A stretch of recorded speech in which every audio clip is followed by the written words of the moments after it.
Tiem, kas ir bijis Everestā, tiem taču nav augsti, vai ne? Vispār, nemaz. Nu, Olga, turies.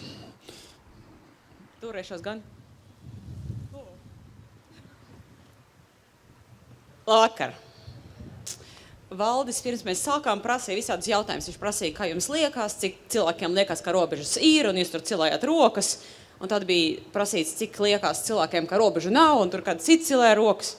Un vienu jautājumu viņš nepaprasīja gan. Cik cilvēki tā kā svārstās? Vot pirmdienās, trešdienās un piekdienās moška ir?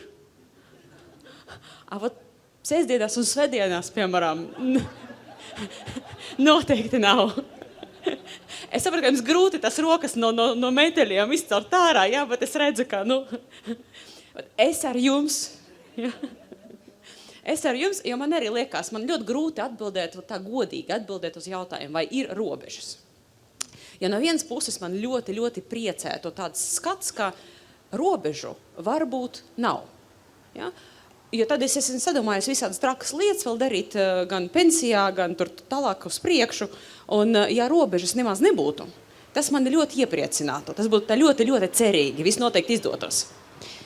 Bet no otras puses ir gadījumi, kad pilnīgi noteikti robežas ir.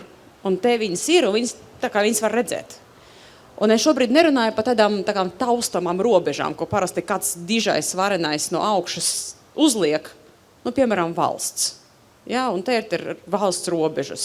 Vai, piemēram, vakardien mēs ar klientiem, kas ir līdzsabiedrība no Kazahstānas, mēs visu dienu risinājam problēmas ar Kazahstānas valsts institūcijām. Un tad tur bija arī diezgan skaidrs, šitā drīkst un šitā nekādā gadījumā. Tas ir arī tādas robežas. Bet tas ir ārējās. Un par tām ārējām robežām prātot nav tik interesanti. Interesanti ir prātot par to, vai ir iekšējas robežas. Un es esmu redzējusi, ka dažreiz arī iekšējas robežas pastāv. Tā kā tāda dualitāte. Negribētos, lai viņas ir, bet varbūt viņas tomēr ir. Un tā man ir dzimusi tēze. Un es neturēšu to spriedzi līdz sarunas beigām. Es jums pateikšu uzreiz, kāda tā tēze ir. Tā tēze ir. Robežas visdrīzāk ir, bet ne tur, kur mēs iedomājamies. Jo man liekas, ka dažreiz mēs pašas tā kā iekšā novelkam robežas, un tad ap paši novelktām robežām mocamies. Dažreiz mēs ignorējam, pilnībā nerespektējam tās objektīvas robežas, kas ir. Un tad tā māksla atšķirt, kas ir viens un atšķirt, kas ir otrs. Un tā ir tā dzīve, un tur pa ceļām ja tur daudz grabekļi metājās, ja? Un sliktajā dienā ļoti pieresāp, a labajā dienā mēs to saucam par pieredzi. Bet tā darbošanās ap tām robežām, ap tām robežu stāvokļiem, viņi tad ir ļoti interesanti, un viņi ļoti vērtīga. Un ja gadījumā ap tām robežām darboties, sanāk vai nu saprast, kur viņas ir, vai nu viņš mazliet tā kā pastaipīt, neziniet, kā muskuļu staipa, tas robežas ir tā mazliet pastaipīt. Tad dažreiz sanāk ļoti vērtīgi, un tādiem apzinātai rīcībai ir potenciāls arī diezgan dzīvi izmainīt. Nevienmēr sanāk to brīdi piecert, bet man vienreiz ir izdevies, un es tādu tā kā stāstu gribēju padalīties. Tā lieta ir bijusi kaut gadus atpakaļ jau, un mēs ar vīru tikai taisāmies Everest ekspedīcijā, un mēs gaidījām dokumentu paketi, un vienā tur novembru tumšajā vakarā ir atnākusi dokumentu paketi, pat vesels 2, katram sava, un tur ir ļoti daudz papīra jāpilda, un mēs sēdējām virtuvē, domājam, tad vakariņās, pie vakariņām arī tos visus papīrus aizpildīsim. Būs ražīgi pavadīts vakars. Un tad mēs rakstījām formu pēc formas, tur kaut kāds kalnu CV, tur veselības un tā tālāk. Un kamēr mēs nonācām pie šādas formas. Es nezinu, ko jūs tur redzat. Angliski viņi saucās Body Disposal Election Form. Tas ir tādā savā ziņā testaments, ar kuru jānosaka, ko tu gribi darīt ar savu ķermeni brīdī, kad tu nomirsi ekspedīcijā. Un, lai cilvēks nenomulst, tad tur ir paskaidrojumi. Tur es tāds un tāds, augšā vārds uzvārds. Un tad tāds sīkais teksts, kur rakstīts, ka, gadījumā parasti tā bāzes versija ir tāda, ka parasti, gadījumā tu tur nomirsti, tad tev vai iemeties aizā, vai citādi pienācīgi apglabās. Tur tā arī rakstīts, tur in respectful manner, ja? Bet, ja nu ja tu nenorādīsi kaut ko citu, un tur ir cits opcijas, ja tev negribās uz to aizu, ja? Tad ir opcijas. Tu vari pasūtīt, lai tevi kremē budistu klosterī, un ja tev gadījumā budistu klosteris arī nav pie sirds, tad tu vari pasūtīt, lai tevi repatrē ar lidmašīnu uz mājām. Un tur gan pie tām opcijām ir tādas zvaigznītes. Apakšā ir rakstīts, tad zināšanai, ja gadījumā jums negribās aizāt, tad lūdzu šeit norādiet, kurš par to prieku kremēties maksās. Jo tur koka nav, dārga procedūra, vairāk $1000, tad pasakiet, kam tas prieks. Un ja jums tas arī nepatīk, gribas maiņās, tad tie vairāk ir 10 000. Un tad lūdzu norādiet ar kreditkarti kontu, un lai ir ar notārā apliecinājumu, kāds parakstās, ka viņam tā kā arī jūs gribētos mājās par šito naudu redzēt.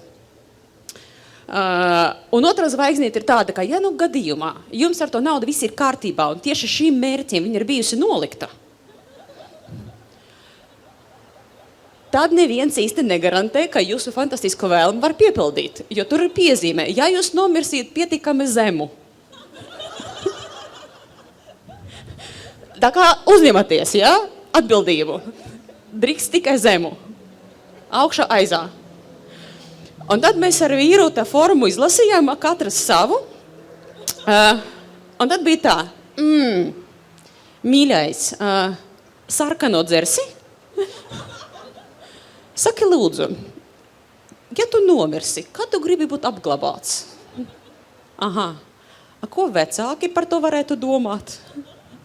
Bija tāda interesanta visai tāda robeža saruna. Un, sākumā viegli negāja, bet pēc tam rezultātā sanāca diezgan neslikti. Jo mēs parunājam par mums, par vērtībām, par vecākiem, par reliģiju, par to, ko darīt, par to, ko nedarīt, par to, kā to dzīvi dzīvot, par to, vai ir vispār vērts maksāt vairāk uz $10,000 repatriācijai, un kādēļ, un vai nē. Tad, visnībā, forša dziļa saruna, vispār katrai ģimenei iesaku. Ļoti, ļoti produktīvi. Bet sākumā lūdzu bez vecākiem. Tā, vienkāršojām. Un rezultātā īstenībā tā saruna ir bijuši seks. Mēs esam abi divi dzīvi, ja? Seks bija savādāks. Mēs pamanījāmies pēc tam izrunāt, piemēram, kā būvēt savu dzīvi tā, lai ja gadījumā tu pēkšņi nomirsti, lai tev, piemēram, tuvākajiem neiestājās finansiālas sekas. Viņam tāpat būs slikti, ja? Kā to darīt? Bet tā ir tāda pirmais solis materiālais. Un otrais solis bija tāds, bet iedomājamies, katram ir bija situācija, kāds tūs cilvēks nomirst. Jauka vakara saruna. Un dažreiz ir tā, ka, viss ir kā kārtībā, pat tu neesi paspējis kaut ko pateikt. Un no tā ir slikti. Un tad bija jāizdomā, labi, bet mēs apņemamies, teiksim, tādu iniciatīvu iespējams mirt pirmie, tad, varbūt kaut kā vajag tā uzvesties, lai sakārtot tas attiecības, ja? lai tiem cilvēkiem nav tik ļoti smagi. Un tā bija arī fundamentāla lieta, kas īstenībā pēc tam ļoti, ļoti palīdzēja dzīvot, jo viņi palīdzēja gan līdz ekspedīcijai daudz kas lietas sakārtot, kas dzīvē nav bijuši sakārtots ar emocionālā plāksnē, un arī pēc tam tā kā turpināt dzīvot. Nevienmēr sanāk, varbūt vēl kaut kur jāizbrauc, ja? Bet pa lielām sanāk daudz labāk nekā pirms tam. Un te, lūk, ir tāds gadījums, kad, sākums bija grūts, bet, kad mēs tās robežas tā kā pasteipījām, sanāca visai produktīva lieta. Tā kā, it kā man liekas, ka dažreiz tās robežas ir jāstaipa. Bet te redz no otras puses, dažreiz tās robežas vajag ļoti cieši novilkt. Un to es redzēju tā kā citā gadījumā. Lai jums to gadījumu noilustrētu, es jūs tā kā ieicināšu ar sevi līdz kalnā. Kapsim kalnā. Tas ir tāds skats uz Everestu. No kalna, kas ir pretī, kas ir saucās Pomori, arī ļoti, ļoti smuks. Un es nezinu, vai man te ir gaismiņa. Nav tur nekādas gaismiņas. Tā upe, kas tur tek, tā ir tāda ledus upe. Viņa saucās Kumbu leduskritums. Un faktiski tas, ko tu dari ekspedīcijā, tu sākumā staigā uz augšu, uz leju, lai vienkārši aklimatizētos. Un katru reizi tu staigā aizvien augstāk un augstāk un augstāk. Un leduskritums tāda interesanta lieta, tur viss ir iekodēts nosaukumā. Ledus krīt. Ja? Ik pa brīdim tur notiek tādas avalanches. Un vienu reizi mēs ar ekspedīcijas biedriem, mēs tur kāpām kartajo uz augšu uz leju, un mēs trapījām tādā mazā, nelielā, tāda labdabīgā lavīnā. Viņa bija ļoti labdabīga, tāpēc, ka neviens nav cietis, un viņa bija ļoti maziņa. Ja, viņa bija diezgan tālu prom. Viņa bija tādā kā lavīnas ilustrācija drīzāk. Bet ar to visu, neskatoties uz to, tā lavīna skan tā, it kā tev, piemēram, Boeing 737 mēģinātu nolesties uz galvas. Un tas ir diezgan tāds personīgs pārdzīvojums. Un tāda pēc tam tu tur paliec apbērts ar tādiem sniega putekļiem, tā kā pudrcukuru. Un mēs tur pastāvējam tādi pudrcukuroti, nokāpām lejā, atnācām mājās, bāzes nometnē, un viens no mums ekspedīcijas biedriem paliec tāds kluss. Un tāds kluss, un viņš nerunā, un viņš it kā smaida, bet kā savādāks. Un viņš kopumā bija tāds ļoti sirsnīgs, ļoti tāds foršs cilvēks. Mēs vakarā viņu domājam, jāatstāj cilvēku mierā. Nākamā rītā viņi atnāk, un arī tāds kluss. Mēs sakam, kas ir? Viņš saka, ziniet, draugi, mīļie, es esmu nolēms doties mājās. Es sapakošu mantiņas, un es iešu projām. Un viņš bija tāds foršs komandas biedrs, un tu jau tā kā ģimene, un tu jau tā kā skumsti un žēl, un tu saki, bet klausies, bet kāpēc? Varbūt tev slikti, varbūt mēs tev varam kaut kā palīdzēt, varbūt tu saslimsti. Viņš saka, neziniet, nē, atcerieties tur vakardienu to lavīnu. Tajā brīdī, kad es tur stāvēju, tajā brīdī man tā kā dzīvi nogāja gar acīm, un es atcerējos, un es tā sapratu faktiski pirmo reizi, ka visu mūžāko es esmu sasniedzis, es visus esmu sasniedzis pateicoties savam tēvam. Tas, kas man ir profesija, ka esmu ķirurgs, ka man ir prakse, un ka man ir pietiekami daudz naudas, lai atbraukt uz Everestu, un ka man ir ģimene ideāla, kas mani atbalsta. Es visu esmu sasniedzis pateicoties tēvam, jo man ir bijusi vienkārši fantastiska, brīnišķīga bērnība. Un tā man ir tā spēcinājusi. Un es to stāvēju un domāju, man mājās ir bērniņš, kuram 3 mēneši. Ja nu gadījumā. Un es esmu sapratis, viņš saka, ka es ļoti, ļoti gribēju uz to kalnu. Un man likās, ka nav nekādu šķēršļu. Un es biju gatavs atteikties no visa, es biju gatavs atteikties no darba, no tur privāta prakses. Man liekas, tas ir tāds mērķis, tas tāds sapnis, kas vispār man velk pa visu dzīvi uz priekšu. Bet es laikam gribu būt labs tētis daudz vairāk. Un tad viņš sakravēja mantas, un tad viņš aizbrauc mājās. Un mēs tā ļoti skumām pēc viņa, un tagad uzturam labas attiecības, un tagad viņam jau 2. bērniņš ģimenē aug. Bet viņš pats negaidīja, kur viņš tas savus robežas novilks. Bet likās, ka viņam tas robežas bija jānovelk, un tas ir bijis tāds pareizais un tāds foršs lēmums. Tā kā redz, sanāk tāda dualitāte. Dažreiz sanāk, ka robežas vajag staipīt, un dažreiz sanāk, ka robežas vajag vilkt. Jā, būtu forši, ka būtu viena atbilde. Robežas vispār tāds interesants lieta, jo robežas vēl mēs būt, manuprāt, šauras un platas. Ko es domāju ar platām robežām? Man liekas, ka platas robežas ir tādas robežas, ziniet, tu var tajā robežā pastaigāties, un tu pa lielam nekāda sekas neiestajās.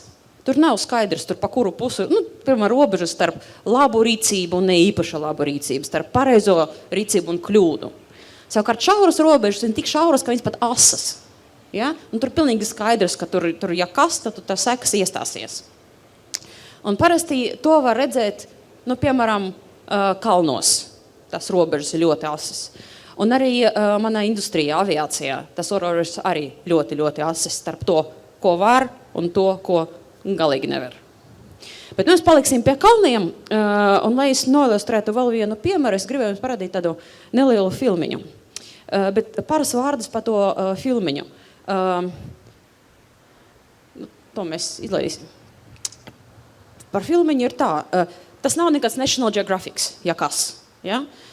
Un es to neesmu filmējusi pati, To ir filmējuši mani komandas biedri. Viņi nedarīja to profesionāli, viņi vienkārši kaut kur pie viņiem bija piestiprināts GoPro, kuru vienā brīdī tā karājās, un otrā brīdī kaut kā savādāk karājās. Un tad rezultāti ir tapušas ļoti daudz faili, un viņi bija vienkārši piekrituši, saka, ņem tos failus un tur dara ar viņiem visu, ko tu gribi. Un es savācu visus tos failus, atnesu pie draugiem vizuālajiem māksliniekiem un teicu, paklausties, jūs parasti no visu, ko varētu uztaisīt, vai es nevarat man samontēt?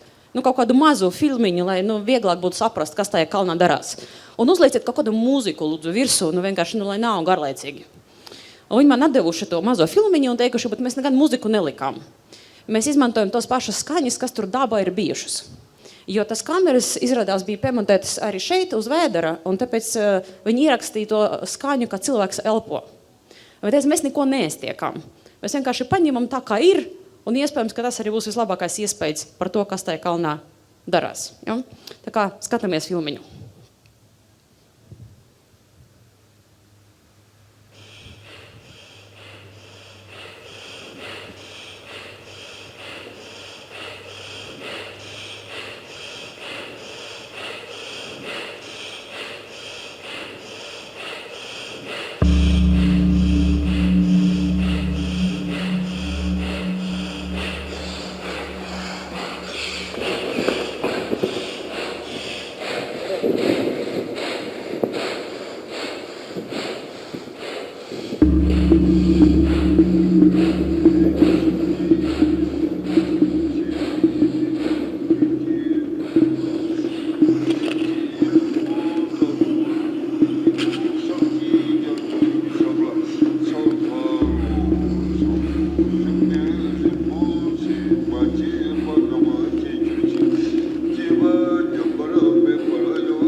beidzās uz pašas interesantākās vietas. Tieši 20 minūtes pirms virsotnes viņam nosēdās baterija. Dzīves ironija. Bet es jums parādīju to filmu, lai aptuveni saprastu to vidi un ko nozīmē, piemēram, vidi, kur pēkšņi tas robežas kļūst nevis plašas, bet ļoti, ļoti šauras, ka es pat teicu, kā asas. Es jums iedošu tādu ļoti banālu piemēru, ārkārtīgi banālu piemēram. Kam nav gadījies? Man, piemēram, regulāri, kad tu ziemā kaut ko meklējot kabatā, tu noņem cimdu, un tad tu cimdu tur kaut kā tūri, un tas cimds iekrit peļķē. Ja? Liktos, ak tu Dievs, tu pacel to cimtu, tur nopūrini, un sliktākajā gadījumā tev mazliet nosalst pirksti var būt. Ja? Un tieši tāda pat situācija kalnos var nozīmēt kaut ko pilnīgi citu. Jo, ja tev nokrīt cimds, tad kalnos ir vējš. Ja tev tas cimds nav piestiprināts, tad viņu visdrīzāk aizpūtīs. Ja viņu aizpūtīs, un iespējams, ka tev nav cimds mugursomā, un ja pat tev ir cits cimds mugursomā, tad iespējams, ka tu šobrīd to mugursomu nevar novilkt, un nevar to cimdu uzreiz uz vietas nomainīt. Un ja tad tā, un ja tev kaut kādu laiku jāiet, tad iespējams, tu apsaldies pirkstus. Ja tu apsaldies pirkstus, visdrīzāk nevarēsi strādāt ar virvēm. Un drīzāk nevarēs strādāt ar drošināšanu. Tas nozīmē, ka tev uzreiz, tajā pašā brīdī jāgriež muguru un jāiet mājās. Jāiet uz nometni, kur var dabūt vai no siltumu, vai no cimdu.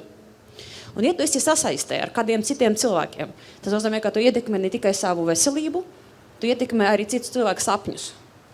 Un šis ir viss pozitīvais scenārijs, kur tu neesi tālu prom no tas nometnes. Ir negatīvais scenārijs, ka tu esi tālu prom no nometnes. Un pat, ja tu pagriezi muguru, tu vienalga apsaldies tāt rokas un tev vajadzēs vilkt. Un tad gadījumā tu jau ietekmē ne tikai savu dzīvību, bet arī citu cilvēku dzīvības. Tas viss ir tikai no tā, ka tu esi aizmirsis cimdu piestiprināt. Un tad tu sāc izjust tās robežas ļoti, ļoti savādāk, nekā mēs to jūtām ikdienā. Un tad tāda forša sajūta, par ko atcerēties ik pa brīdim. Tā kā dažreiz man liekas, ka tur nav jautājums, robežas ir vai robežas nav. Toreiz man liekas, ka tas robežas ir, un viņas vienkārši betonā tur iecersts, iekaltēts. Bet citreiz savukārt man liekas, ka robežas nav vispār. Un šāda situācija man, piemēram, piemeklējusi šeit. Tā ir Everesta kore. Tas ir tā kā pēdējais rāviens pirms virsotnes, tad gadījumā tu esi ceļā jau kaut kāds 8-9 stundas, katru gāja, un mums tā paveicās, ka mēs tur bijām tieši pie saules lēkt. Ļoti, ļoti smuki. Un tad tur stāvi, un tu visu nakti esi gājis tādā tā kā zem tumši melnām lila debesīm, kur tev zvaigznes ir vienkārši peldējušas apkārt. Jo tu to pienu ceļu, nevis tu viņu redzi, bet tu vienkārši esi iekšā. Jo tas pienu ceļš arī šeit un šeit un šeit. Jo vienā brīdī tev apkārt vienkārši nekā cita nav. Un tu visu nakti esi peldējis zvaigznēs. Un tad beidzot no rīta tev pavērās šāds skats. Un tad tu atceries, ka tie kalni, kas tev likās šausmīgi lieli apakšā, šobrīd viņi tādi maziņi un trausliņi. Un tad, kas tu redz zem kājām, dažreiz Everestā var redzēt gliemežvākus. Ja viņš ģeoloģiski ir ļoti, ļoti jauns kalns. Un tad tu stāvi un domā, es esmu pret šo kalnu. Tāds maziņš un galīgi nenozīmīgs. Bet tas kalns ir pret mūsu zemi. Tāds maziņš un galīgi nenozīmīgs. Un ir bijis gadījums, ir bijusi mūsu planetās dzīvē brīži pirms Everesta, ir ar Everestu un būs arī bez Everesta. Un nekas tai zemē nenotiks. Savukārt, atceroties to piena ceļu, tā mūsu planete pret galaktiku, pret citām galaktikām, arī kaut kāds baigais sniegs. Un tad tur sēdi, stāvi un domā, bet kādas tur robežas? Kur tur tas robežas vispār var būt? Un tas ir pilnīgi skaidrs, ka tur to robežu absolūti nav. Un uzkāpot virsotnē,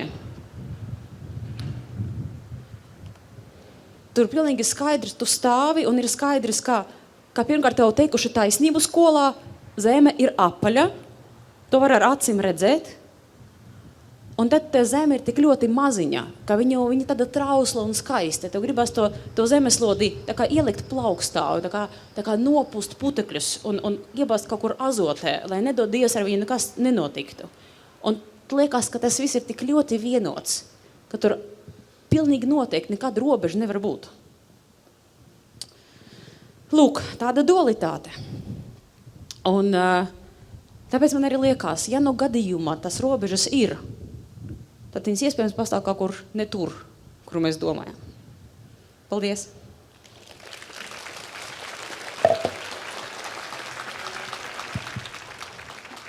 Valdis saulē, tur izvēlējies strateģisku vietu saulē. Tur bija viena ļoti prātīga mammīte, kas savu bērniņu sargājot atrada sauli. Un brīdī, kad tāda izaicinājuma rodas, mēs vienmēr atrodam atrisinājumu. Un pasties, tagad ir vesela rinda tur jau. Es esmu mazliet apskaužu. Jā. Tāpēc, ja brīdī, kad jums šķiet, ka jūs pārkāpsiet robežu, piecelsieties un aiziesiet saulē, neuztraucieties, jums atradīsies sekotāji vienmēr. Lūk, tāpēc, starp citu runājot par robežu pārkāpšanu, nav svarīgi tas pirmais, kas pārkāp robežu, bet tas otrais, kurš seko, un tad jau arī pārējie domā, tas ir normāli. Viens jautājums. Es esmu dzirdējis, lasījis kaut kur viens no lielajiem, nezinu, vai no tiem, kas visātrāk uzkāp, vai no tiem, kas pirmais uzkāp, vai tiem, kas pirmais bez skābekļa balonu uzkāp, teica, nav nekāda svinība tur augšā, nav nekāda prieka, ir vienkārši tāda milzīgs nogurums. Un tu gan arī nespēji izbaudīt to brīdi, kad tu esi pārkāpis visaugstāko pieejamo robežu uz zemes. Kā tur īsti ir? Iespējams, to ir teicis tas, kurš ir visātrāk uzkāpis. Viņš vienkārši pārāk ātri bija kāpis, viņš bija noguris. Mēs tā nedarījām, mēs kāpām lēnām un apdomīgi. Un mums arī ļoti paveicās, ka tur bija ļoti labs laiks. Tā kā es gribētu teikt, ka uzkāpt tieši tas pēdējais kāpiens, kas ir no Svetjotas nomets uz Everestu, ka tas ir bijis visgrūtākais kaut kas manā kalnu mūžā, ko es jebkad esmu darījis, bet tie būtu meli. Tāda ir mana pieredze, ka manā gadījumā tas ir bijis diezgan baudams vakars vai nakts. Un, protams, tajā brīdī, kad tu esi augšā, tu nedomā tur svinam. Tāpēc, ka tev liekas, labi, augšā mēs esam, bet vēl arī uz lejā kaut kā vajag teikt, ja? Un statistiski 80% no negadījumiem notiek tieši kapjot lejā. Tā kā faktiski tajā brīdī, tu tā tur sevi tonusā un domā tā, fokus. Vēl kādas stundas 8, 12 un būsim lejā un tad. Bet, Klau, vai nav tā vienmēr ar visiem lieliem māksliniekiem un uzņēmējiem, kur ir tajā virsotnē? Viņi numur 1, viņi ir tirgus līderi un tā tālāk, un tā vietā, lai svinētu, viņi vienkārši turpina fokusēties, saprotot, ka tālāk ir ceļš vai tikai uzlabot pašam sevi vai ceļš lejā. Nav tā, ka mēs, esot tur augšā, tas ir baigi stresaini. Kā tev liekas? Man neliekās. Kā tur ir? Es tev gribēju pajautāt, vai tev arī gadījumā ir tāda situācija, kad, piemēram, tu kaut ko brīnišķīgu sasniedz un tev nevis ir tā svinība sajūta, bet tā kā, neko nesačakarēju. Kad tas drīzāk ir atvieglojums un nevis tāds prieks par sasniegto. Nē, man drīzāk ir bišķi savādāk. Man ir drīzāk nevis atvieglo, bet es ar to cīnos. Bet dažreiz bez sekmēm, bet dažreiz ar sekmēm. Man drīzāk ir savādāk. Man sanāk tā, kā kaut kas ir sasniegts un tā jau vietā, lai mēs svinam. Kas ir nākamais? Un šeit ir problēma. Kas ir nākamais pēc Everesta? Nekāda problēma. Tik daudz versijas. Tik daudz versijas. Jo pirmkārt tie kalni, viņas nav jāmēr pēc tur metriem vai kilometriem, vai tur pēc apkartmēra. Ir vienkārši ļoti, ļoti smuki kalni. Tur vienkārši jākāp un jāiet un hikingā jāiet un arī, nezinu, pa mūsu kalniem. Everestā mēs esam bijuši, vai aizējam hikingā? Jā. Protams, tā ir skaista lieta. Un tāpēc es īsti nesekoju kaut kādiem tur rekordiem, jo man liekas, tas ir mazliet bezcerīgi. Tur jau ne jau rekordos sals. Okay. Jo vienmēr atradīsies kāds, kurš kaut ko var labāk. Viens jautājums. Jā. Ko pēc tam birojā darīt? Ko darīt? Kur? Tad, kad atgriezies atpakaļ no Everesta. Tas bija smagi. Tas bija smagi, tāpēc, ka tev mainās atskaits punkti.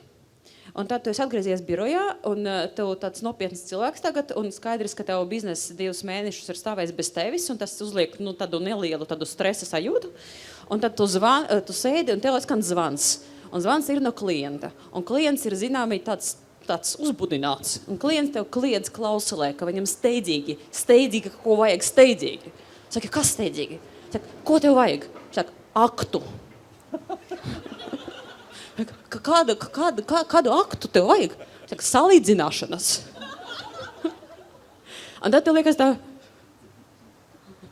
Jā, steidzīgi aktu vārdi neiet kopā vienkārši nekādīgi. Nu, protams, ar laiku tu sāc tā kā prast tulkot tas lietas un atkal tā kā, atsaki būt pieskaitāms un lietderīgs sabiedrībai. Bet tev nav tāds vilinājums, kādu aktu paklausieties? Tad, kad mēs bijām Everestā.